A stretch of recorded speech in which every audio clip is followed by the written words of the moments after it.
Good afternoon, sir. Afternoon child. आज क्या पढ़िएगा? केमिस्ट्री कंटिन्यू करें? Okay, sir. तो जो लैंग्वेज ऑफ केमिस्ट्री है उसको कंटिन्यू थोड़ा और करते हैं।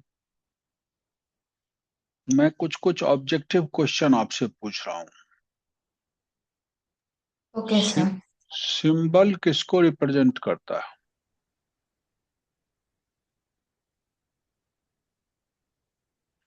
यहाँ पे मैं लिख रहा हूँ कंपाउंड, दूसरे में लिख रहा हूँ मिक्सचर, तीसरे में लिख रहा हूँ an element. Yes, sir. The answer is element. खाली एलिमेंट को रिप्रेजेंट करता है। केमिकल फॉर्मूला किसको इसमें से रिप्रेजेंट करता है? Compound. कंपाउंड को रिप्रेजेंट करता है।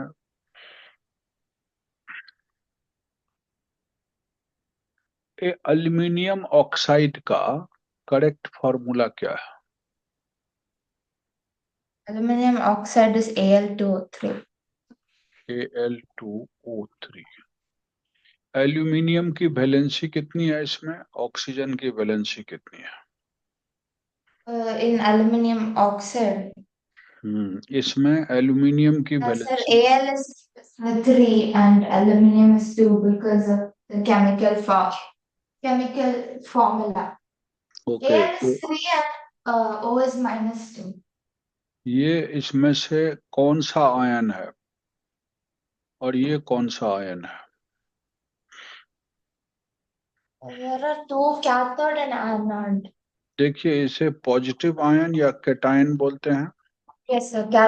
Cation and anion is और ये ऑक्सीजन जो है वो एनायन है। yes, sir. और ये कंपाउंड जो है वो किस टाइप का कंपाउंड है? आयोनिक कंपाउंड है या इलेक्ट्रोवैलेंट कंपाउंड है। Okay, sir. अब मैं एक ही क्वेश्चन से बहुत सारी क्वेश्चंस बना रहा हूँ। केमिस्ट्री में आयोनिक कंपाउंड है, हमें पूछा इसकी प्रॉपर्टीज लिखिए। दो प्रॉपर्टीज ऑफ आयोनिक कंपाउंड। हम दो प्रॉपर्टी पूछ रहा है या तीन पूछ रहा है? एक कौन सी प्रॉपर्टी, दो कौन सी प्रॉपर्टी, तीन कौन सी? आयोनिक कंपाउंड की क्या प्रॉपर्टी होती है?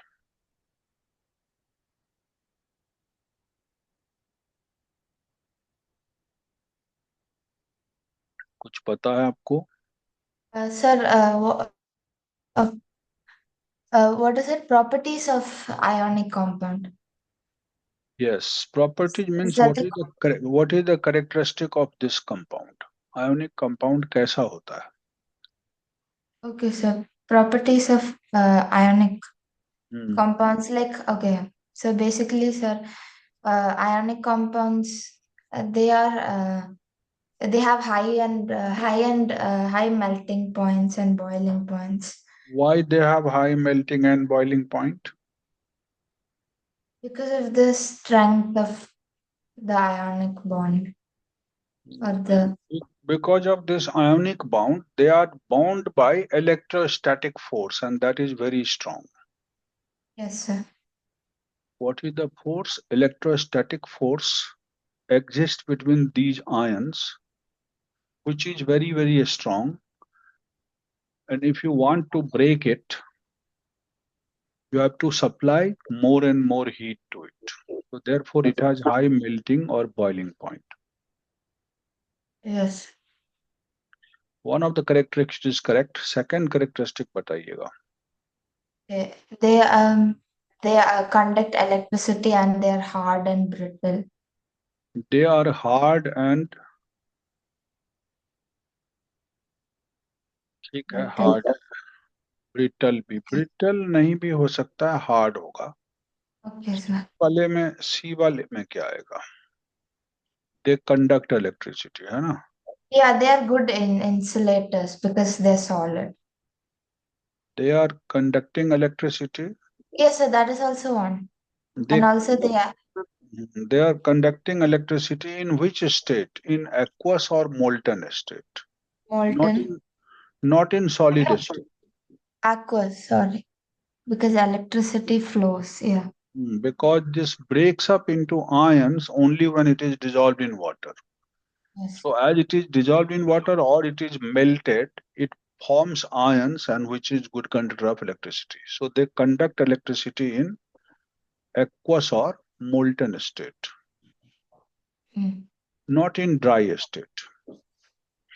हम लोग कॉमन चीज यूज करते हैं लाइफ में, एक आयोनिक कंपाउंड का एग्जांपल दीजिए which is commonly used by everyone's in our life. Commonly used by an ionic compound which is commonly used by everyone. Ionic compound, उसका एक एग्जांपल दीजिए.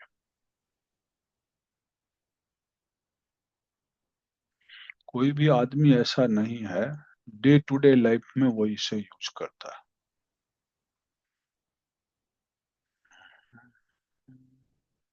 एक ऐसा आयोनिक कंपाउंड का एग्जांपल दीजिए जो सब प्रयोग करता है हर आदमी डे टू डे लाइफ. क्या आपको पता है? कहाँ खो गए आप?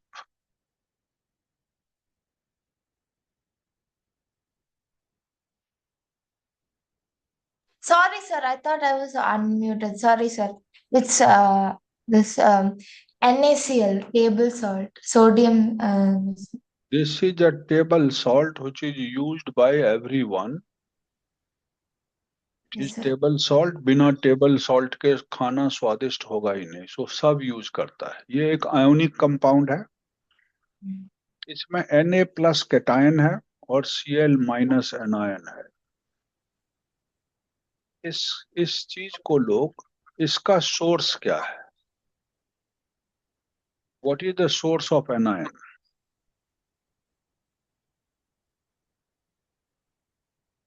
Source of an ion. Anion मतलब क्लोरीन समझ लीजिए. इसका सोर्स क्या है? From where we obtain chlorine? So, I don't know where we get. Just see, this is the name given to all the compounds belonging to group number 7. They are called halogens. Yes. Halogens have 7 electrons in their valence shell. Yeah. All of them has how many electrons? 7 electrons in their valence shell. So they require 1 electron to complete its octet, and therefore it is showing negative valency. All halogens are represented by X. Generally, we represent it by X. But what are halogens? This is fluorine. First halogen is fluorine. Second is chlorine. These are all belonging to group 7A. Third Yes. is bromine. सबके आगे देखिए I N E लगा हुआ है ना. Mm. Bromine, chlorine, fluorine, fluorine, chlorine, Chlorine. Bromine, iodine and astatine. Out of these two are solid. This is a liquid non-metal. जब भी आपको पूछे what is liquid metal तो आप मरकरी बोलते हैं. What is a liquid non-metal तो आप कहिएगा ब्रोमीन एक liquid non-metal है normal temperature पर. And these two are gaseous state, gases. So as you go down the group, this is gaseous, this is liquid. Only one non-metal is liquid here. General knowledge की चीज है. और iodine and astatine are solid. But out of this, और ये सबों का source क्या है? Halos. Halos मतलब समुंदर, seas. Halos मतलब क्या होता है ग्रीक में? Seas. और genus मतलब species, है ना? Genus मतलब Sorry, sir. 1 second. चलिए 1 सेकंड रुक गया। Yes sir. मैंने क्या बताया आपको? इनको जनरली हैलोजेंस बोलते हैं। इनके आउटर मोस्ट सेल में 7 इलेक्ट्रॉन्स होते हैं। इनकी वैलेंसी नेगेटिव में 1 होती है। इसीलिए अक्सर एक इलेक्ट्रॉन ऑब्टेन करके अपने ऑक्टेट को कंप्लीट करके स्टेबल फॉर्म में कन्वर्ट होता है।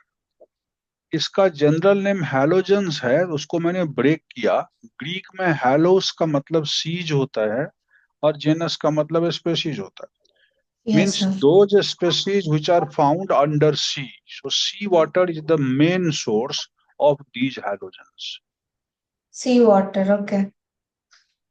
और इसी में ये iodine, fluorine, chlorine, bromine, astatine वगैरह आकर करता है। So आयोडीन का fluorine तो is used.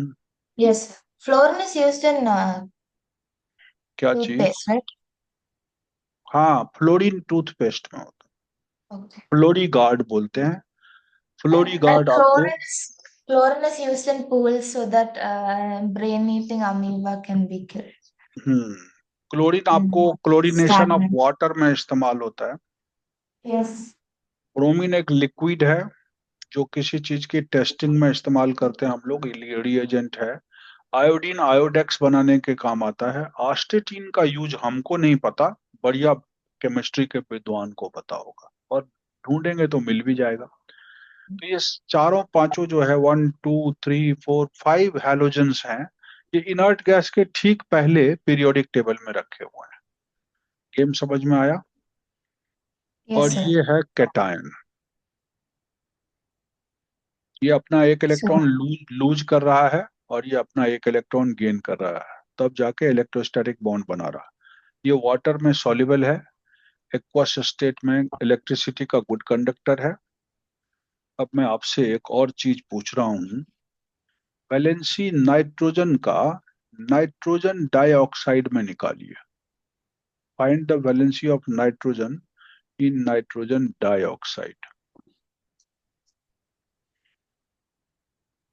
okay, valency of valency of nitrogen. सबसे पहले नाइट्रोजन डाइऑक्साइड का फॉर्मूला क्या होगा? NO2। NO2, sir. This is the formula. और वैलेंसी स्टेट ऑक्सीजन का -2 होता है, तो ये बना -4। Yes, sir. -2 × 2 that becomes -4। Minus so 4. Neutralise करने के लिए इसका कितना होना चाहिए? +4, क्योंकि कंपाउंड के ऊपर कोई चार्ज नहीं होता। जब उसके ऊपर चार्ज हो जाएगा तो वो रेडिकल बन जाएगा, ठीक है ना? तो इसीलिए उसको Yes. न्यूट्रलाइज करने के लिए हम क्या डाल रहे हैं? तो यहाँ पर नाइट्रोजन की वैलेंसी आपने +4 निकाल लिया नाइट्रोजन डाइऑक्साइड में। अगर नाइट्रोजन ट्राइऑक्साइड में पूछे तब कितना बताइएगा? Uh, ये -3 × 2 = 6, negative. तो ये हो गया +6। Yes, sir. NH3 में पूछे, Ammonia. ये +1 × 3, Yes. तो दिस इज -3। Mm. इस तरह से लोग वैलेंसी स्टेट निकालते हैं। आपको ऑक्साइड का पता होता है, हाइड्रोजन का एक पता होता है, वैलेंसी स्टेट निकाल लेते हैं। यहाँ मैं एक टेबल जनरेट कर रहा हूँ, कुछ कंपाउंड्स लिख रहा हूँ और उनका नेम लिख रहा हूँ। आपको मैच करना है फॉर्मूले को, ठीक है? आप ध्यान दें मैं क्या लिख रहा हूँ। मैं लिख रहा हूँ यहाँ बोरिक एसिड। सुना आपने?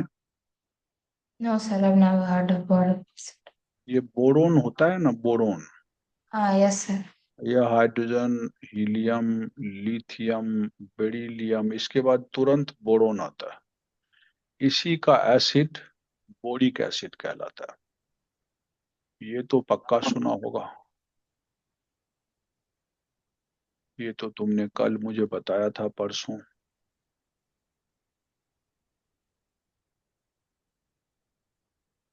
नाइट्रस एसिड,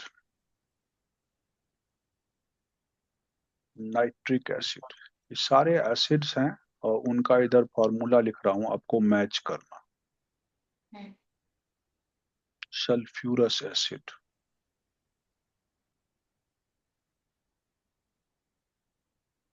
6 में sulphuric acid,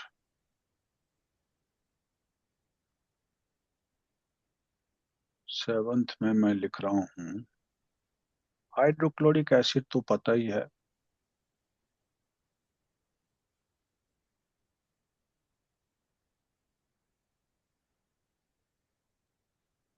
silica.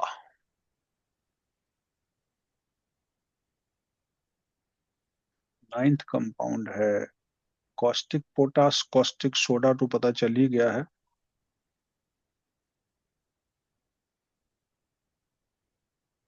Hydrogen sulphide,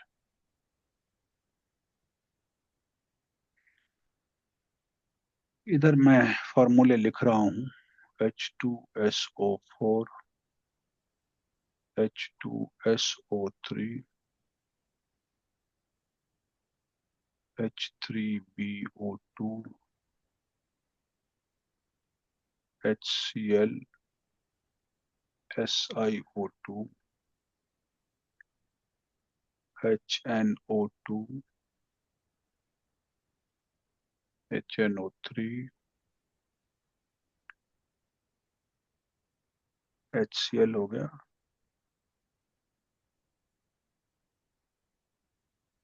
H3PO4, 1 2 3 4 5 6 7 8, 1 2 3 4 8, एक और डालना था, H2S। लीजिए मैच करके बताइए कौन किस में जा रहा। Okay, sir.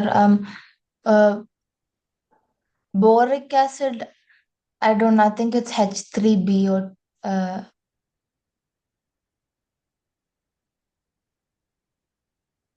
H3 boric acid boron का ही है ना, तो इसलिए बोरिक yes, sir. एसिड वही होगा। आप सही कर रहे हैं। बोरोन का जो भी एसिड दिख रहा है वो H3BO2 बोरिक एसिड है, तो ये वाला C के साथ मैच हो गया। फॉस्फोरिक एसिड किसके साथ मैच होगा?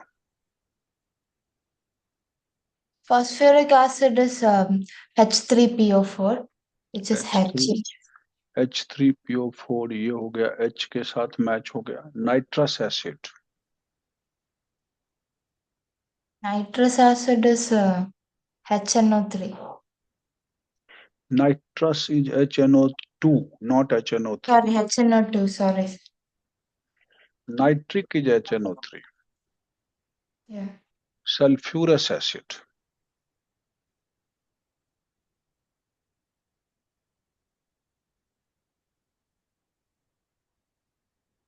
सल्फ्यूरस एसिड के बाद और बताइए। नाइट्रिक हो गया, नाइट्रस हो गया, सल्फ्यूरस एसिड कौन सा है इसमें? Sulfurous is sulphurous, H2S. Sulphurous, not इक, अस है, H2SO3. H2SO3, and sulfuric is H2SO4, Yes. hydrochloric is HCl, silica, Silicas, SiO2. SiO2, silica is silicon dioxide, है ना? Yes.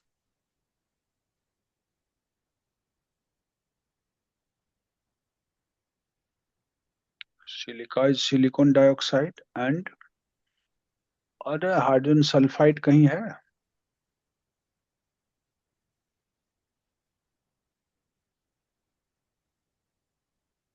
So, what's the next one? Hydrogen sulfide. Yes.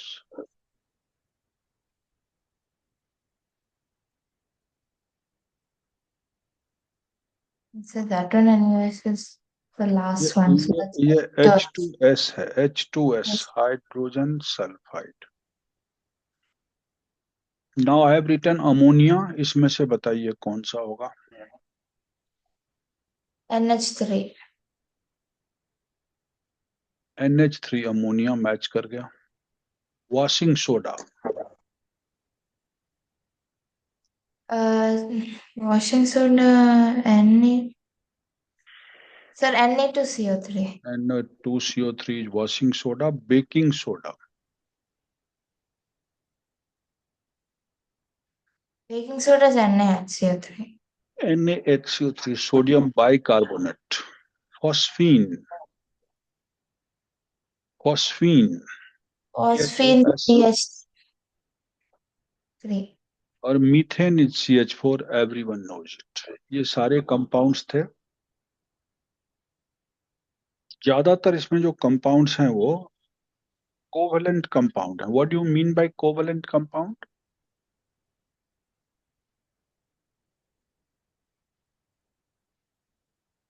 अभी तो ionic compound बोले थे. Most of the compounds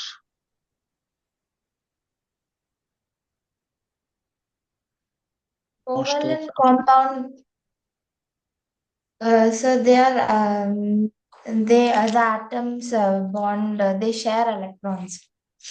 Yes, they cannot transfer electron. Therefore, they are compelled to share electrons. And why do they share electrons? In order to complete their octet. NH3 एक covalent compound है. CH4 एक covalent compound है. Can you write the dot structure of this? Dot structure मतलब dot structure क्या होता है? Sharing को दिखाते हैं कि कैसे शेयर कर रहा है. Yes, sir. वो इलेक्ट्रॉनिक डॉट भी कहलाता है. तो just see, nitrogen has how many electrons in their outermost cell? Nitrogen has atomic number 7. This is the atomic number of nitrogen. And the electronic configuration of nitrogen is K cell has 2 electrons and L has 5 electrons. So in electronic dot, we show only the electrons present in the outermost cell. So I'm showing 1 electron here, 1 electron here, 1 electron here, and 2 electrons here. These are the 5 electrons in the valence shell of nitrogen.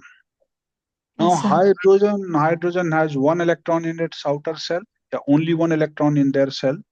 So hydrogen comes with this compound to share one of the electron with this one. The second hydrogen sharing the electron with this one. The third is sharing the electron with this one. In this way, nitrogen is completing its octet.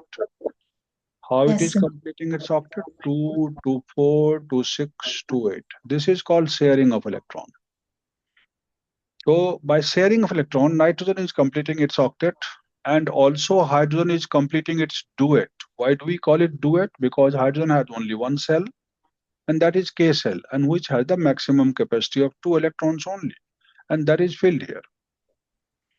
So in this case, this forms the structure of ammonia.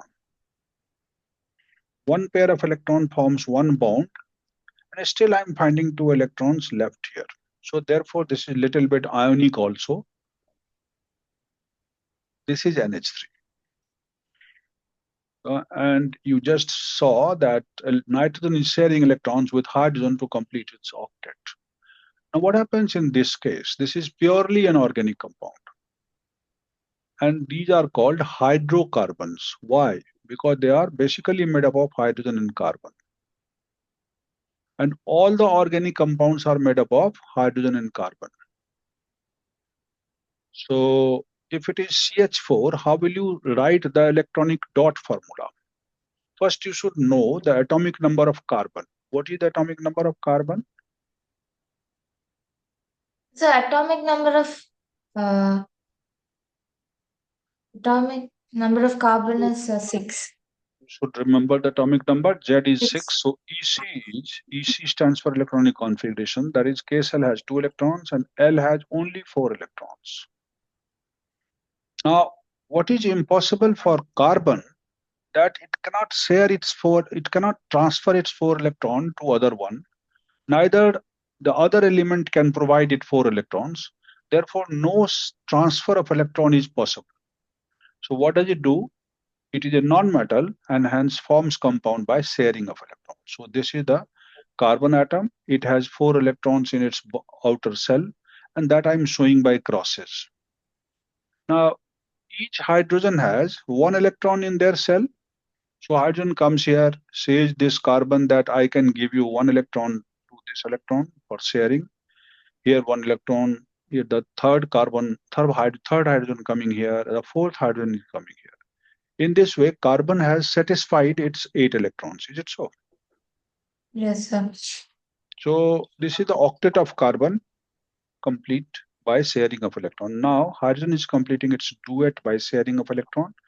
It has 2 electrons in the cell. That means it is completely filled. And therefore, both the atoms are completely satisfied with the duet or octet rule. And this forms the electronic dot structure of methane gas, which is the simplest hydrocarbon. This is the simplest organic compound or simplest hydrocarbon. Now, how will you write the bond structure? This is electronic dot. So we call it EF. EF stands for electronic formula. And the bond or structural formula will be C in the center and 4 bonds, and those all are covalent bonds because they are formed by sharing of electrons.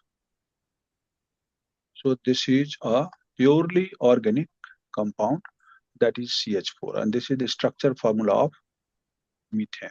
Clear है? Yes, sir. अब अगर पूछ ले कि covalent compound की क्या क्या properties होती है, जैसे मैंने आयोनिक का पूछ लिया, वैसे I'm asking you the properties of covalent compounds. 3 properties पूछ रहा हूँ.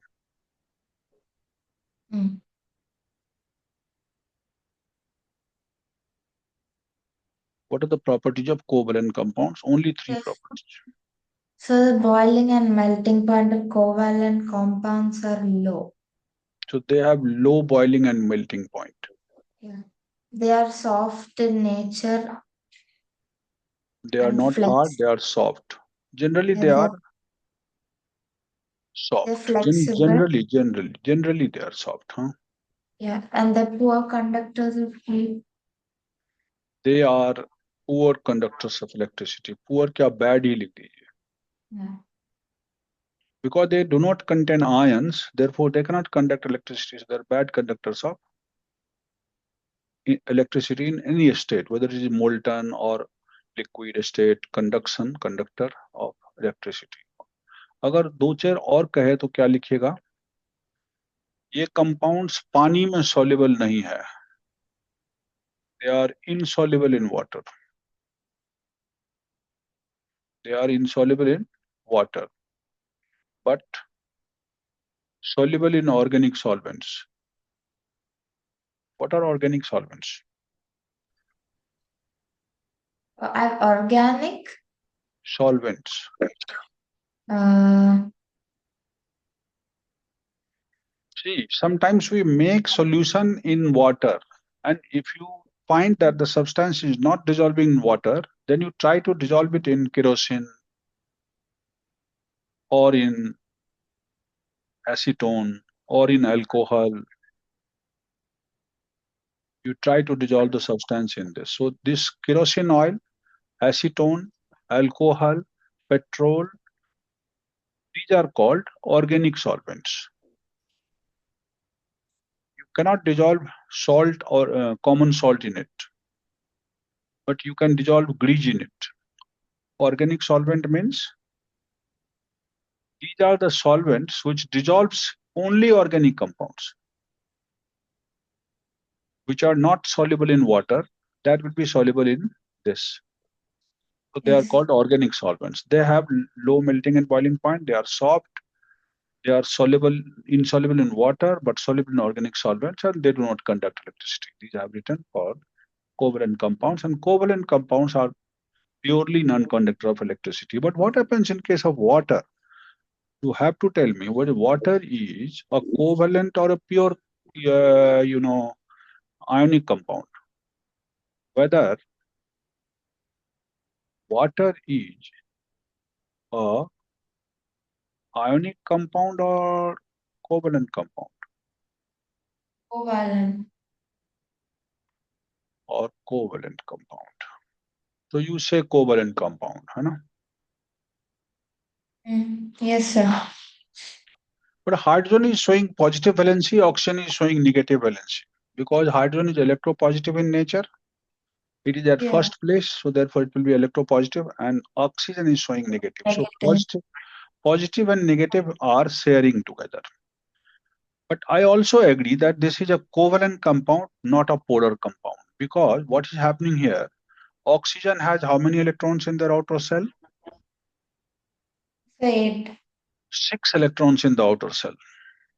Oh, sorry, sir. -2. Yes, 6. 6 electrons in the outer shell, because 2 and 6 is the configuration of. Yes, sir. So 8 electrons in total, or L has 6. So I'm showing 6 electrons like this: 1, 2, 3, 4, and 5, and 6. And if suppose this oxygen is coming here with 1 electron, and the oxygen is coming here with 1 electron, oxygen का octet complete हुआ कि नहीं हुआ? 6 इसके पास already था. It is acquiring 2 electrons from hydrogen, so it is completing its octet now. And hydrogen is also somehow completing its duet. Are you clear? Yes, sir. So in this way, oxygen is making single bond with this hydrogen and one single bond with this. So this is covalent bond. But what I'm going to discuss here, that this is not a purely covalent compound. Just like methane, this is not a purely covalent compound. Water is not a purely covalent compound. Why? Although it is formed by sharing of electron, but water is a polar covalent compound, not pure covalent. ऐसा क्यों कह रहा हूं? Polar means polarity. Polarity means little bit of charge. Now, you know water is a universal solvent. It can dissolve both covalent and electrovalent compounds in it.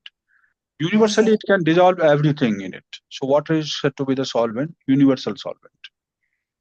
Universal solvent means it has the ability to dissolve both the compounds like electrovalent compounds and covalent compounds. Yes, sir. But since this is a partially ionic compound, that means why I say this is polar covalent. Covalent तो दिख गया कि sharing से बना. But why I am putting this a polar word? Polar or partially ionic. Polar means partially ionic. Polar means partially ionic. ऐसा क्यों कह रहा हूं?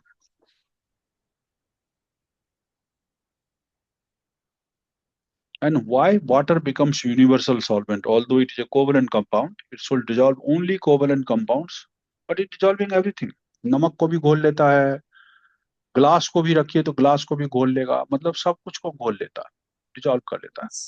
So why do we call it polar? Just see, ये जो hydrogen है, this is electropositive. Hydrogen is Electropositive. so electropositive means it can donate electron, while oxygen is highly electronegative. Oxygen is, Sir? yes, Yeah. oxygen is highly electronegative. Sir, the video keeps breaking, so I'll just keep my laptop in a better connection area. Please keep it, because my connection is very sound. If you Yeah. want to see it, I can show you. No, sir, no. I'll just keep my laptop properly. That's I'm not able to hear you at times. That's fine. That's fine. You can take your time. Okay, sir. Are you connecting me now? Yeah, it's better now. Yeah. Okay, so audibility is clear, I think. Hydrogen is electropositive, what I was telling, while oxygen is highly electronegative. So what Yes, sir. happens? This oxygen is a dishonest sharer. She is not an honest man. Why we say this is dishonest man? because it tries to pull this electron pair towards its nucleus. What oxygen tries? To pull Oh, this shared pair of electron towards its nucleus. okay. Therefore, oxygen tries to pull the shared pair of electron towards its nucleus for longer time. Shared pair means अपना अपना electron तो रखेगा ही, hydrogen के भी electron को पुल करके ज्यादा देर तक अपने न्यूक्लियस के पास रखना चाहता है. Yes, Tries sir. to pull the shared pair of electron, दोनों इलेक्ट्रॉनों को अपने न्यूक्लियस के पास लंबे देर तक रखना चाहता है. Towards its nucleus. Clear? Yeah. Purely covalent में ऐसा होता नहीं है, बट ये वाटर में हो रहा है. Towards its nucleus. As a result, क्या होता होगा? As a result, there develops slight negative charge on oxygen, है ना? क्योंकि Yes. दूसरों का ऑक्सीजन आप खींच के रखिएगा अपने पास. So as a result, there develops slight negative charge, जिसको negative delta से represent कर सकते हैं.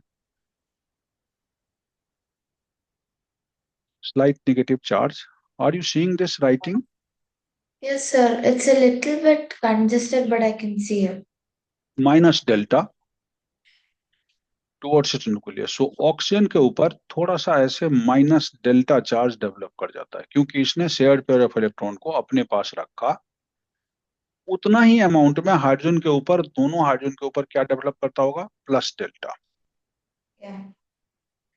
नाउ ये दोनों एक दूसरे को कंपाउंड के फॉर्म में तो न्यूट्रलाइज कर रहे हैं, लेकिन individually this is electronegative and this is electropositive, which usually does not happen in case of general pure covalent compounds. This is an, you can simply say that this is an dishonest sharing. Dishonest sharing means एक brother बड़ा वाला क्या करता है कि दूसरे के सारे सामान को अपने पास रखना चाहता है. तो यहाँ ऑनेस्ट शेयरिंग नहीं है, जिसकी वजह से ऑक्सीजन के ऊपर जितना इलेक्ट्रॉन ये अपने पास पुल करके रखता है जितनी देर तक, उतना निगेटिव चार्ज डेवलप करता है. और एज ए रिजल्ट ये निगेटिव डेवलप किया तो इन टर्न हाइड्रोजन के ऊपर क्या डेवलप कर जाता है? पॉजिटिव डेवलप कर जाता है. और इस तरह से वो पार्शियली आयोनिक कैरेक्टर हो जाता है. और दोनों प्रॉपर्टी पानी रखता है. कौन सी दोनों प्रॉपर्टी? कोवेलेंट तो है ही, क्योंकि शेयरिंग से बना है. साथ में पोलर कोवेलेंट होने की वजह से थोड़ा आयोनिक प्रॉपर्टी भी इसके अंदर है. ये दोनों प्रॉपर्टी होने की वजह से ही पानी यूनिवर्सली हर चीज को अपने में डिसॉल्व कर लेता है. ये समझ गए? Why water Yes. Is called a universal solvent? इसका आंसर भी मिल गया. Sir, do I have to write do I have to form a definition? Yes, I can tell you why water is a universal solvent. आप लिखिएगा कि water can dissolve almost all electrovalent and covalent compound Yes, sir. partially or wholly. Water is a universal solvent. पानी को universally solvent क्यों बोलते हैं? Yes. कारण क्या है कि it is both ionic and covalent, because it is Both ionic and covalent. Ionic होने से आयोनिक कंपाउंड को घोल लेता है, एंड शेयरिंग की वजह से कोवलेंट भी है, covalent compound. So therefore it can dissolve both covalent and electrovalent compounds easily well, and hence water is called universal solvent. Clear है ये? Yeah. This does not happen in case of ammonia, as I told you. पीछे ammonia था, उसमें दोनों के दोनों इस तरह की शेयरिंग नहीं हो रही थी कि एक कोई डिसऑनेस्ट हो एक ऑनेस्ट हो, जैसे मैंने मीथेन की बात की है. यहाँ दोनों के दोनों बराबर शेयरिंग कर रहे हैं. So this is purely covalent compound. Yes, sir. Water में क्या था? वो प्योरली कोवलेंट नहीं है, वो आयोनिक है तो कोवलेंट का एग्जाम्पल ही, बट आयोनिक है. अब हमको पूछ रहे हैं आपको, select the basic and acid radical. क्या सिलेक्ट करना है आपको? bases and radicals. तो Acid. रेडिकल्स क्या होते हैं? Sir, do you want the proper definition or should I explain? Please please, अगर आप प्रॉपर डेफिनेशन कर सकें तो बहुत अच्छा है. Okay, sir. Acid radical, acid radicals comes from acid only when salt is formed, and basic radicals come from base.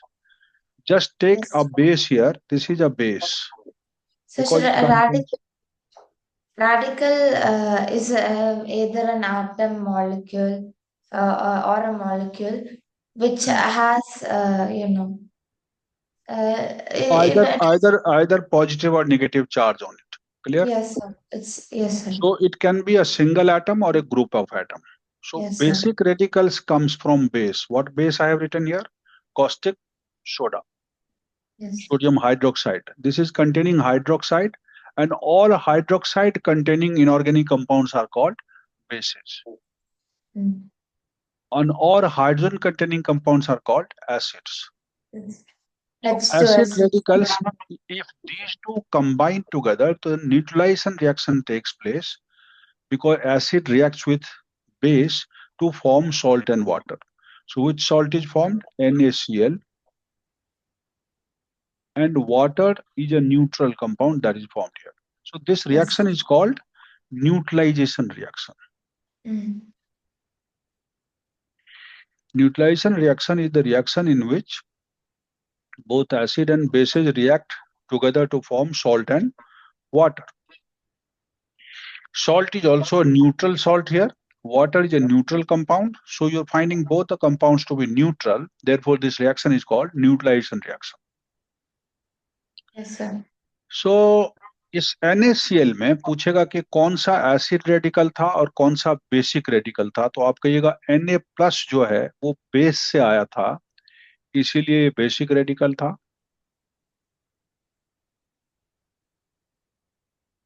और जो HCl में जो Cl आया है वो एसिड से आया है,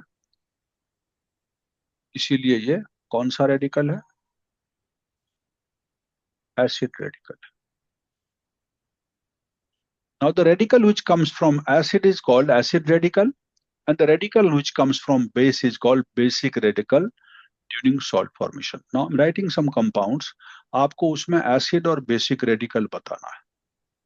Yes, sir. Acid radical बताना है और basic radical बताना है. अक्सर basic radical बाद में लिखा होता है, acid radical ये हिंट के लिए है. मैंने लिखा 5 कंपाउंड लिख रहा हूं यहाँ पर फॉर्मूले के फॉर्म में. MgSO4, this is magnesium sulfate.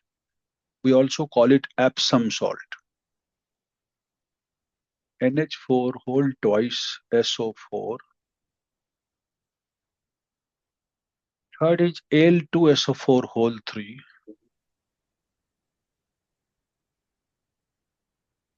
Fourth is zinc carbonate ZnCO3. And fourth is magnesium hydroxide. Or we also call it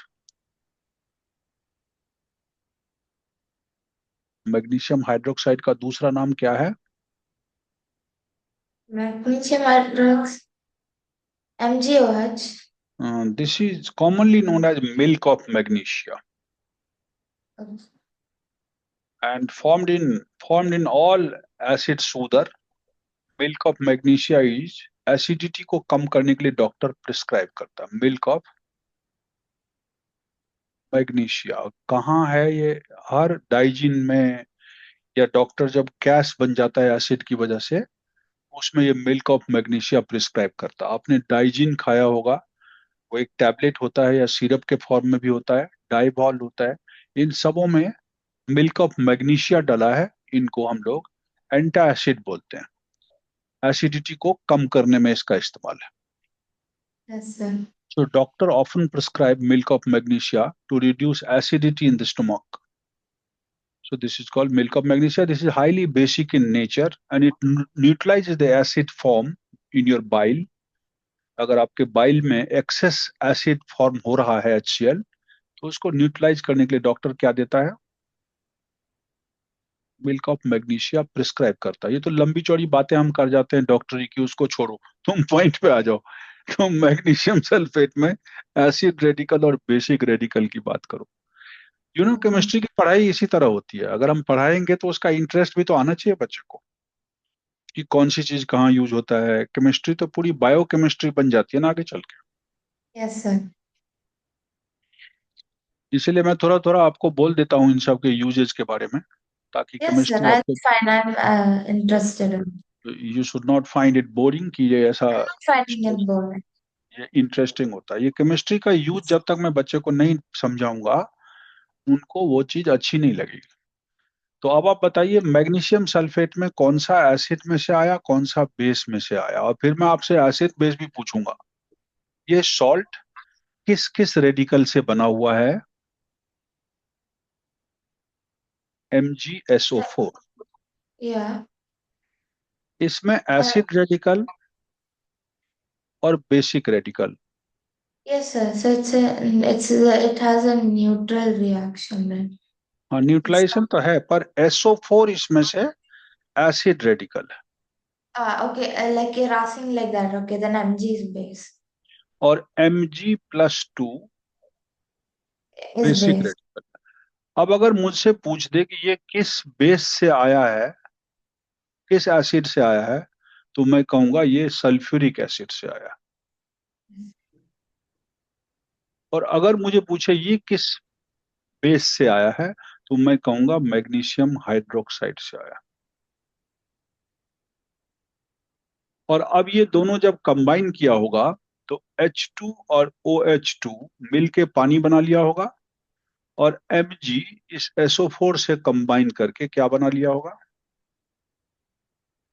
magnesium sulphate, और plus this H2 That's and this H. H2 2H2O बना सकता है। Balance balance बात की बात है, पर ये सॉल्ट कैसे फॉर्म हुआ, इसमें कौन सा एसिड एक्टिव था और बेस कौन सा था, ये समझ में आना जरूरी है। अब मैंने यहाँ अमोनियम सल्फेट लिखा, मैं अगले पेज पर इसका फॉर्मूला लिखता हूँ। आपको मुझे एसिड और बेसिक रेडिकल बताना है। NH4 whole twice SO4। What is the acidic radical in this? And Sir, and radical, और वो कौन से एसिड से आया और कौन से बेस से आया, और अगर आ गया समझ में तो रिएक्शन कैसे बना होगा। yes, sir. Salt. Okay. Sir, so it's S O an four SO4 acid से आया होगा। yes, sir. That's an acid. Sulphate है, इसकी वैलेंसी 2 होगी। NH4+1 वैलेंसी वाला अमोनियम अमोनियम सॉल्ट है, Yes, sir. और इसीलिए इसका नाम अमोनियम सल्फेट है। अमोनियम सल्फेट है। इसमें सल्फेट वाला एसिड से आया होगा, और अमोनियम बेस से आया होगा। This comes from base and this comes from acid. कौन सा एसिड इन्वॉल्व है? H2SO4 छोड़ के कोई एसिड सल्फेट नहीं दे सकता, so this is the acid involve. And कौन सा बेस इन्वॉल्व है? अमोनियम हाइड्रोक्साइड, जो सबसे वीक बेस है। Yes, sir. OH होने की वजह से यह हाइड्रोक्साइड है, और H होने की वजह से यह एसिड है। और अब जब इन दोनों के बीच रिएक्शन हुआ होगा, तो जाके न्यूट्रलाइजेशन रिएक्शन होगा। NH4 इसका पॉजिटिव वाला इसके सल्फेट से कंबाइन किया होगा। अमोनियम की वैलेंसी एक ही होती है, इसीलिए मुझे सल्फेट की 2 लगानी पड़ी और SO4 का सिंगल रखना पड़ा। और प्लस ये H2 और OH मिलकर के H2O बनाया होगा। इसको आप बैलेंस कर लें, ये बैलेंस नहीं है। क्लियर है? Yes, चलते हैं sir. दूसरे सॉल्ट पर। मैंने 2 सॉल्ट की डिस्कशन कर ली आपके साथ। अब एल्युमिनियम सल्फेट है, जिंक कार्बोनेट है, और मैग्नीशियम हाइड्रोक्साइड है। हम ले रहे हैं aluminium sulphate, Al2SO4 whole thrice, इसको समझाइए, जिंक कार्बोनेट इसको समझाइए, और मैग्नीशियम हाइड्रोक्साइड, इसमें कौन सा एस रेडिकल सब है present? Acid radical. Hmm In Al2SO4, no, SO4 is the acid. H2SO4 में SO4 ही होगा, No, sir. Minus Yes, sir. 2, और Al+3, यही है। ये हमारा बेसिक रेडिकल है, Yes, sir. और ये एसिड से आया होगा, एसिडिक रेडिकल। Yeah. आप बता सकते हैं कि कौन सा बेस होगा, कौन सा एसिड होगा? एसिड तो हमेशा सल्फ्यूरिक ही आ रहा है, सल्फेट की वजह से। SO4. और ये एल्युमिनियम का हाइड्रोक्साइड आया होगा, AlOH whole thrice. Yes, sir. इन दोनों के रिएक्शन से ही ये सॉल्ट बना होगा। देन जिंक कार्बोनेट में कौन So सा? carbonic acid CO3 is the CO3-2। और बेसिक रेडिकल कौन सा है? basic is zinc. Zinc Then plus plus. Plus 2। Then Yeah. कौन सा एसिड, कौन सा बेस इन्वॉल्व है? Sir, carbonic acid is HCl. No, carbonic acid, Yes, sir. That's H2CO3। H2CO3. Yes. And and acid. Base zinc hydroxide है ना। Yes, sir.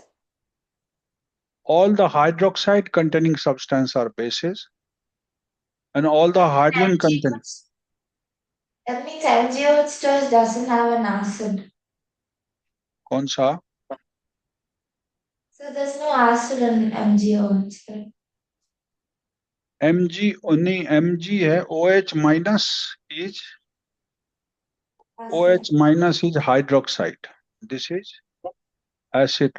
क्या होगा ये? Acid. Acid radical. और Mg Mg plus is plus 2 is basic radical. okay. अब यहाँ पर acid कौन सा है और बेस कौन सा है? मैं कहूंगा MgOH तो बेस होगा, लेकिन एसिड कौन सा होगा? खाली पानी होगा लगता है। Yeah. But एसिड नहीं है उसमें, बस पानी जो है आयोनिक कैरेक्टर की वजह से इसमें इन्वॉल्व है।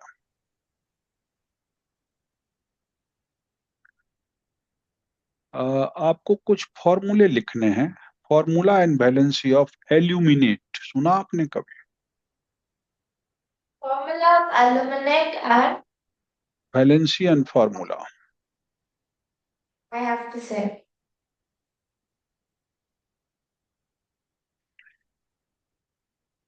एल्यूमिनेट aluminate की वैलेंसी और formula. NaL Na no sir aluminate right? Only aluminate, not NaLO2। Yes sir AlO3. AlO3 and valency is -2. Yes. That's valency of No, no, AlO3 sorry. This is is -3, one. not -2, -3। What? ये -3 होगा। Sir aluminate's valency is -1 right? Aluminate में valency 3 है। Okay. और chromate यार CrO4, valency कितनी है इसकी? 2 है, क्रोमेट। सही है। yes sir. और एल्यूमिनियम की भी वैलेंसी 3 ही है ना। एल्यूमिनेट की भी 3 है, एल्यूमिनियम की भी 3 है। एंड क्यूप्रिक की वैलेंसी, क्यूप्रिक का formula Cu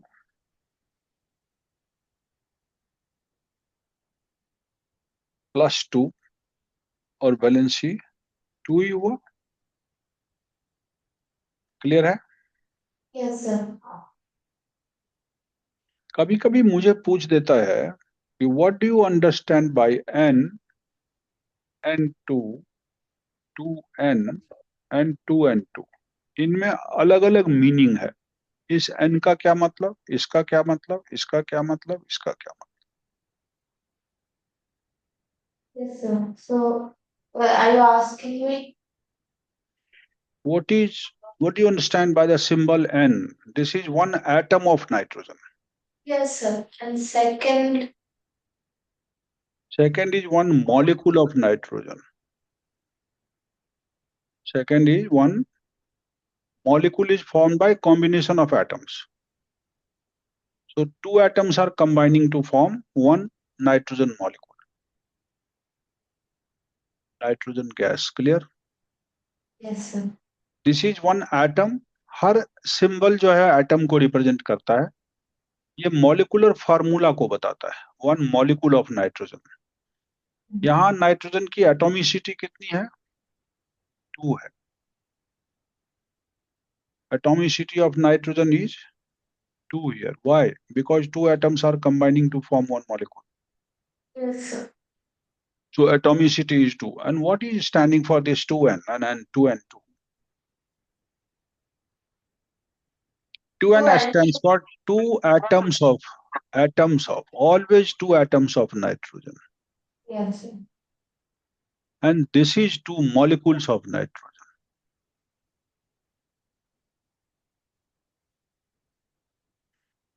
This is two molecules of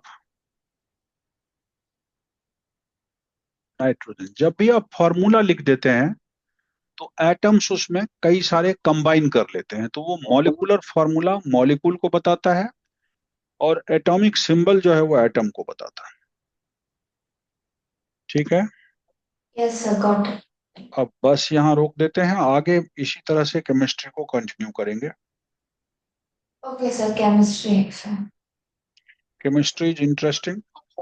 Yes, sir. I mean, it's not my favorite in science, but it was interesting when you told, when you taught it. हम जो है ज्यादातर ये करेंगे कि इसको जब कभी भी मुझे कोई एप्लीकेशंस दिखाई पड़ेगा, कहाँ केमिस्ट्री का एप्लीकेशन है, कैसे है, हम उस तरह से आपको डिस्कस करते चले जाएंगे, तो जो चीजें हैं वो समझ में आने लग जाती है बच्चे को। Yes. तो अगला क्लास देखते हैं, मैथ का रखा जाएगा। ठीक है, Okay. हम ये Okay, रिकॉर्डेड sir. मैसेज भेज देते हैं। ठीक है बेटा, Okay. Bye, sir. बाय बेटा।